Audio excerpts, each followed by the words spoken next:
নমস্কার বন্ধুরা। লাউ তো আপনারা অনেক রকমভাবেই বানিয়েছেন। তবে আমার মতো করে এই পদ্ধতিতে একবার হলেও লাউ রান্না করে দেখুন, স্বাদ মুখে লেগে থাকবে। এতটাই টেস্টি হয়। তো প্রথম থেকে দেখতে থাকুন, আশা করছি ভীষণ ভালো লাগবে। লাউয়ের রেসিপিটি তৈরি করার জন্য আমি এখানে নিয়েছি একটা গোটা মিডিয়াম সাইজের লাউ। তবে এতটা লাউ আমার প্রয়োজন হবে না। এর থেকে অর্ধেকটা আমি রেখে দিলাম আর অর্ধেকটাকে সাইজ মতো করে কেটে নেব। রেসিপিটি একদমই সহজ সরল এবং সাধারণ। আপনারা একবার দেখলেই তৈরি করে নিতে পারবেন। প্রথমে লাউয়ের খোসাটাকে খুব ভালো করে আমি ছাড়িয়ে নিচ্ছি। ছাড়ানোর জন্য একটা পিলার ব্যবহার করেছি। আপনারা এই কাজটা ছুরি বা বটি দিয়েও করতে পারেন। এবারে লাউটাকে আমি ছোট ছোট করে কেটে নেব। যেহেতু প্রেসার কুকারে দিয়ে রান্নাটা করব, সেই কারণে লাউটাকে খুব একটা কিন্তু ছোট করব না। এই দেখুন, এই রকমভাবে সমস্ত লাউগুলোকে আমি কেটে রেডি করে ধুয়ে নিয়ে ফিরে আসছি। এই দেখুন, একটা ঝুড়ির মধ্যে আমি এটাকে ভালো করে ধুয়ে নিয়েছি। এবারে প্রেসার কুকারের মধ্যে প্রথমে লাউগুলোকে দিয়ে দিলাম। এবারে আমি কিছু গুঁড়ো মশলা অ্যাড করব। সবার প্রথমে হাফ চামচ পরিমাণে গুঁড়ো হলুদ, হাফ চামচ পরিমাণে লাল লঙ্কার গুঁড়ো, স্বাদ মতো লবণ, আর দিয়ে দিতে হবে 1 থেকে 2 চামচ পরিমাণে সর্ষের তেল, আর দিয়ে দেবো অল্প একটু জল। দিয়ে এটাকে দুটো সিটি দিয়ে নেব। যতক্ষণে প্রেসার কুকারের সিটি পড়ছে তার মধ্যে দেখুন আমি এখানে মুগ ডাল আর মসুরের ডাল দুটো ডালই ভিজিয়ে রেখেছিলাম।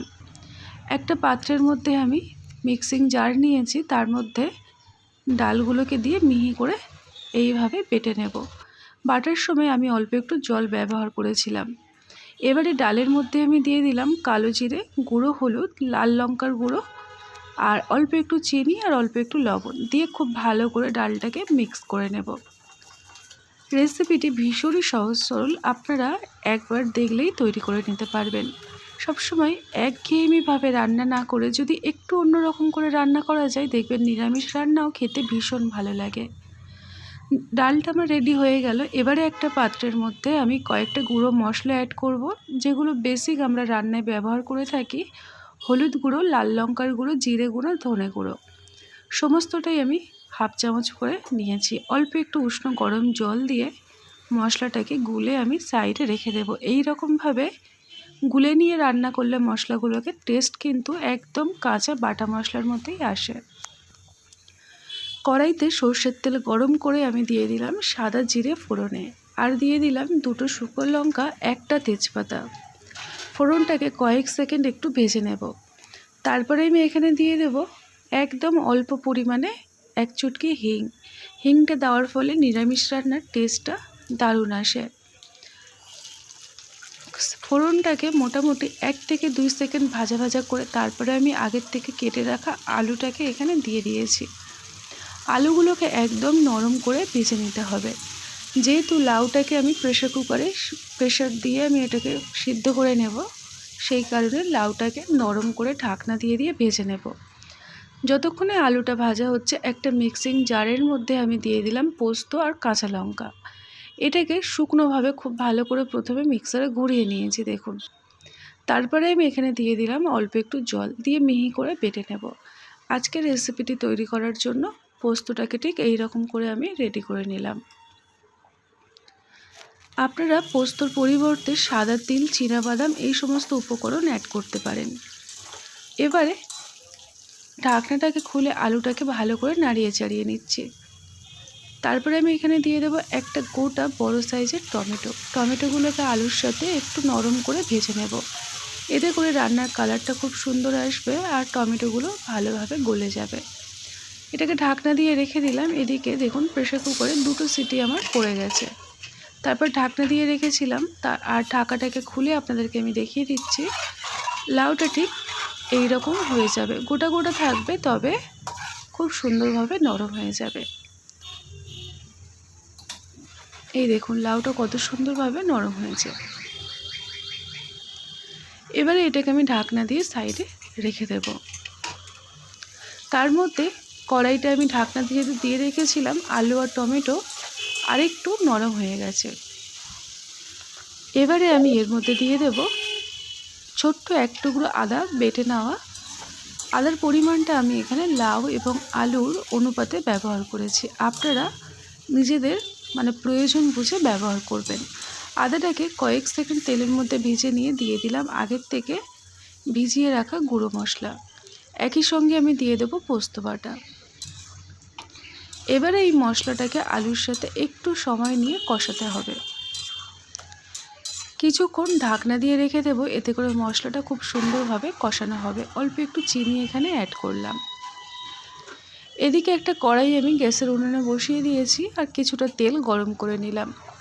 আগের থেকে মিক্স করে রাখা ডাল ব্যাটারের থেকে 1 চামচ করে আমি এইভাবে তেলের মধ্যে দিয়ে দিচ্ছি।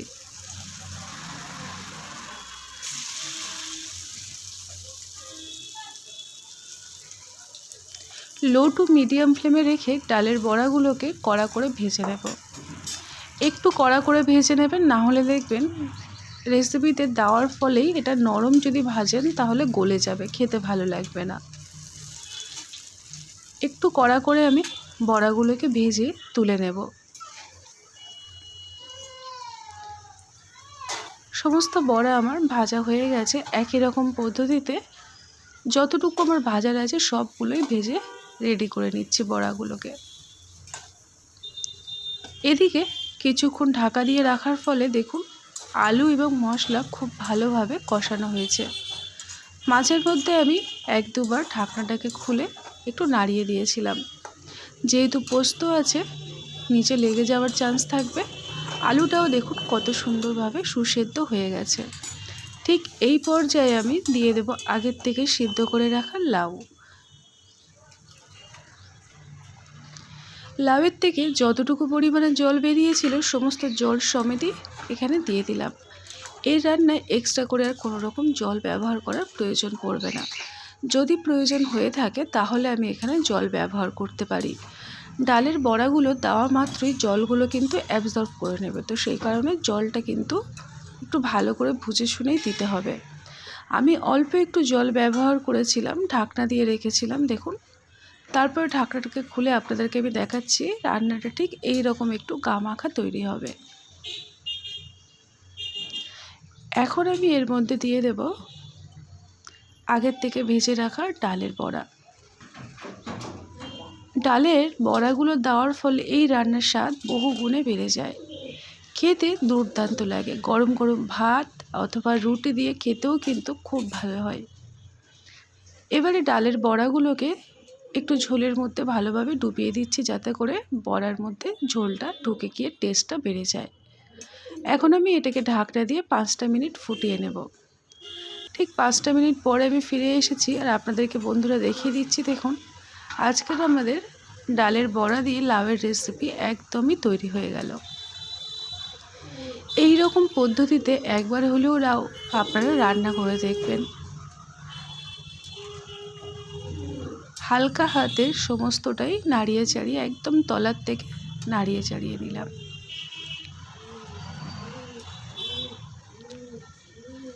এবারে আমি এখানে সবার শেষে আমি দিয়ে দেব 1 চামচ পরিমাণে ঘি। নিরামিষ রান্নাতে একটু ঘিয়ের ব্যবহারটা হলে ভালো লাগে। আর দিয়ে দিলাম 1 চামচ পরিমাণে গরম মশলার গুঁড়ো। দিয়ে আমি এটাকে একটু নাড়িয়ে চাড়িয়ে ঢাকনা দিয়ে গ্যাসের ফ্লেমটাকে অফ করে রেখে দেব। তাতে করে সমস্ত এই যে ঘি গরম মশলা ফ্লেভার রান্নার মধ্যে চলে যাবে আর খেতে ভীষণ মজাদার হবে। এখন আমি এটাকে ঢাকনা দিয়ে গ্যাসের ফ্লেমটাকে অফ করে দিয়ে রেখে দিলাম। তারপরে একটা পাত্রের মধ্যে আমি গরম গরম সার্ভ করে নিচ্ছি বন্ধুরা আজকের এই লাউয়ের দুর্দান্ত স্বাদের রেসিপিটি। একবার হলেও বানিয়ে দেখুন, স্বাদ মুখে লেগে থাকবে, এতটাই টেস্টি হবে। প্রথম থেকে দেখে যদি ভালো লেগে থাকে লাইক দিয়ে সাথে থাকবেন। সবাই ভালো থাকবেন, টাটা।